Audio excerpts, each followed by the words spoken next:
This comes from Hitton.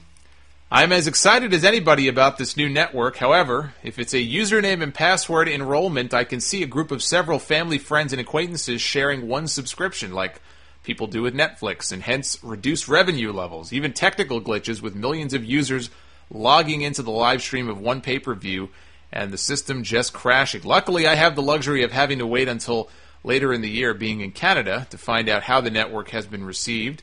Maybe this is just the critic in me, but with these and other potential caveats, would you really rush to subscribe to this network right when it's released, when this is the first time it is going public? Well, me personally, I'm going to subscribe. I'm not saying I'm going to subscribe on day one. Maybe I would wait a week and get the lay of the land first. That's probably the way to go.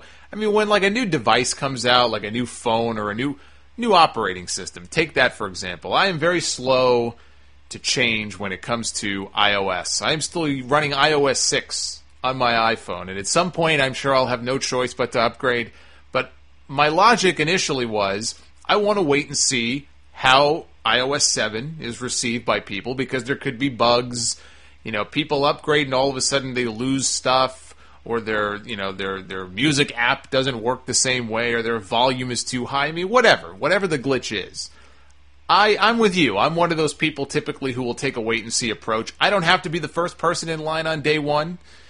With the network, I won't be there on day one either, most likely, but probably a few days later, I'll subscribe. I really don't think there's going to be huge glitches that prevent you from watching all of their content. If it's a matter of the live shows, well, they've got until WrestleMania to work that out. WrestleMania is not until April.